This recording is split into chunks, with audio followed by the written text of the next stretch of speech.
So, Bismillahir Rahmanir Rahim. Today's stream was basically a case study. A case study about what? So, whenever we engage with the Ahmadiyya clergy and you present to them one set of references on one topic and you want them to respond, what do?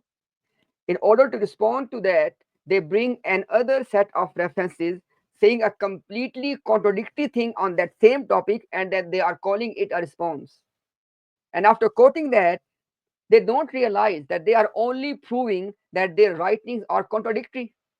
And according to Mirza Ghulam Ahmad Qadiani, it is sign of a liar that his speech, his statements are contradictory. So this is how they respond. So in today's live stream, I try to give you a case study so you can understand that these contradictions in the writings, they are not just an accident. They are there by design. It's a systematic effort to put all of that in the writings. For example, the case study was that the second caliph of Ahmadiyya movement, Mirza Bashiruddin Mahmud, he was debating with the Lahori Jamaat, which is another group of Ahmadiyya movement. Okay, so the debate was Lahori Jamaat was saying that the prophecy in Surah Al-Saf made by Isa alayhi salam regarding a coming prophet Ahmad. So the Lahori Jamaat was saying that this prophet Ahmad, in reality, as the first fulfillment, as the real fulfillment, is Nabi Muhammad sallallahu alaihi wasallam, and in a reflective sense, in a zilli sense, in a subordinate sense, you can apply on Mirza Ghulam Qadiani as well. But the second caliph was angry at them. He was throwing challenges at them, and he was telling them that no, this prophecy is actually about only Mirza Ghulam Ahmad Qadiani. Yes, he said he's a zil, but the prophecy is about the zil, number one. And number two, he was saying that, that the name Ahmad only applies to Mirza Ghulam Ahmad Qadiani. And in contrast to Lahori Jamaat, second caliph was saying that the real fulfillment and the first fulfillment and the direct fulfillment, all of these are his words, direct fulfillment, real fulfillment, and the first fulfillment of the prophecy of Prophet Ahmad made by Isa alayhi salam in Surah Al-Saf, it is Mirza Ghulam Ahmad Qadiani. Yes, you can apply indirectly on Nabi Muhammad sallallahu alaihi wasallam. So these were two positions, right? But when Mirza Bashiruddin Mahmud was writing Tafsir Saghir, guess what? He forgot all of that. And when was it? It was in 1957, when Tafsir was released. You are shocked. Before that, he was writing hundreds of pages to prove. But then in this tafsir, what did he do? He exactly adopted the Lahori position, which he was debating early on. Likewise, when the Khalifa was in the court of law in 1954, in Justice Munir Inquiry Commission, what did he do?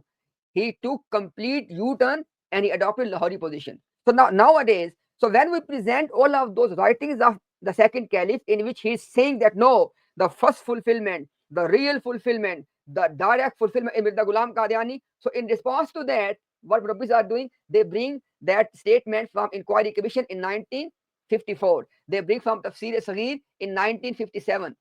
And they are not telling people that from 1914 onward, Mirza Bashiruddin Mahmud was having a completely different position. And he was calling that position as his aqidah, belief, iman, faith, yaqeen, conviction.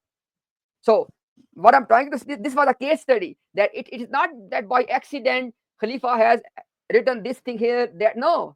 When he was preaching, because at that time, and we have given you the reference already, because when Khalifa Bashiruddin Mahmud took the charge of Khilafah at that time, he wanted to establish that his father was a real prophet. And that's why after his father, there has to be a Khilafah and he is the Khalifa. This was the whole thing, right? So for this reason, at that time, his entire emphasis was that Mirza Ghulam Ahmad Qadiani is the first fulfillment, the real fulfillment of Ismuhu Ahmad. But in 1957, 1954, when he was saying all of that, the opposite things, at that time, number one, he was in the court of law. And secondly, at that time, he did not have that motive anymore, because now his Khilafah has already been established. So there's no opposition, or at least no significant opposition from the Lahori Jamaat. So that's why. So this was just one case study. So now I will end with this one. My dear common Ahmadis, my request to you is, it wasn't that long. It's only 4 hours live stream. I have presented a plethora of arguments, evidences. Go through it bit by bit. I am here responsible for every single thing I have presented to you. But I'm requesting to you and I'm advising you as your brother in humanity, do your research.